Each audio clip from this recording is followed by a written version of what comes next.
Finally, One Piece chapter 1155 has been released. This chapter is all about Xebec and his crewmates. We will talk about IMU and Xebec later in the chapter, so let's continue. But before diving into the chapter, let's recap the previous one. In that chapter, the major reveal was Xebec's face being shown. He was with Golden Shiki and Whitebeard. They came to Elbaf just to meet King Harold. Now let's continue with the new chapter, where Loki says, "You humans are tiny and cute." Loki is seeing humans for the first time, and also mentions that Harold is on a voyage and currently not present in Elbaf.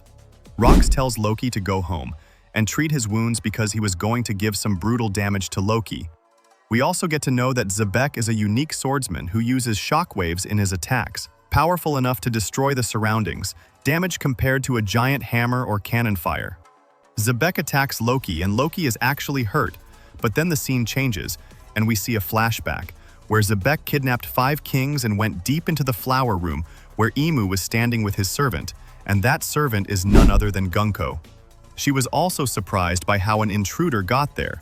A comment in a box says, "This is the first and last incident of that kind," meaning this was the first time someone reached this deep without any support.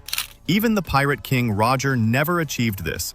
He and his crew were never shown to be connected to IMU in the whole story. Let's continue. Xebec tells IMU that one day he'll be back. On the other hand, we see King Harold running in the reverie, where some celestial dragons try to make him a slave. Then he meets Xebec, who makes Harold an scapegoat to run away. We also see that just moments before, Xebec killed an Admiral to escape. Not only that, both Harold and Xebec clash in a battle similar to Roger and Whitebeard, destroying everything in a 5-kilometer radius. Xebec tells Harold he wants to meet him again. Killing an Admiral is a grievous sin, and in just a few moments, Xebec is declared the most wanted criminal. His name spreads throughout the seas. Sometime later, a ship carrying a huge amount of tribute, money and valuables, is attacked by Xebec, and he captures everything to use it in the future for the Rox pirates. Xebec was on the side of pirates and against the Marines, but now he starts attacking pirates too. The scene changes. The long-standing tradition of the Davyback Fight occurs, where pirates bet their flags, or even their own crewmates, in a brutal fight. That's how Xebec created his own crew, and now they're heading toward Elbaf. Now the story moves to the current time, where we see Loki lying on the floor beside his father Harold. Xebec tells Harold to join his crew. He came here just to convince him, but Harold rejects him, saying, "You're committing crimes that will affect my allies." Xebec replies, "It doesn't matter if your allies are just government pawns," and mentions that the government will never accept what Harold is trying to do. They start talking about how Xebec will become the king of the world. Then, his crewmates talk about a gold deposit found on Hachinosu Island, which was once a barren place where people were left to starve.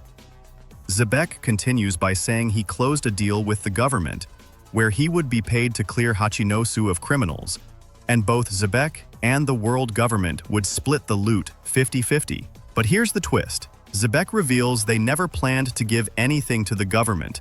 Instead, Hachinosu will be used as a pirate base, and he will fight the world government. In one panel, we also see Loki secretly listening when Xebec says he will be the king of the world. Xebec once again invites Harold to join him, but Harold refuses, saying, "I am the king of Elbaf." Xebec responds, "No power lasts forever. We can claim the world." Once again, Loki is shown to be interested in Xebec's plans. 4 years pass, and throughout that time, Harold rejects every invitation from Xebec. But now, the Rox pirates are seen heading toward Hachinosu Island with their full crew. The chapter ends with an editor's line, "Throughout the world, the legend embarks." Now let's talk about IMU. IMU was surprised to see someone alone come deep into the flower room, facing the very authority that controls the world, face to face. Not only that, but Xebec was unscratched, and he even escaped Marine territory by destroying the Gate of Justice. Yes, the Gate of Justice, which is actually larger than an island. Oda Sensei has crafted Roxy Xebec with insane design, power, and aura. That's it for the chapter. There is a break next week, but you can check out my shorts to know what's wrong with Zoro's one eye. See you there!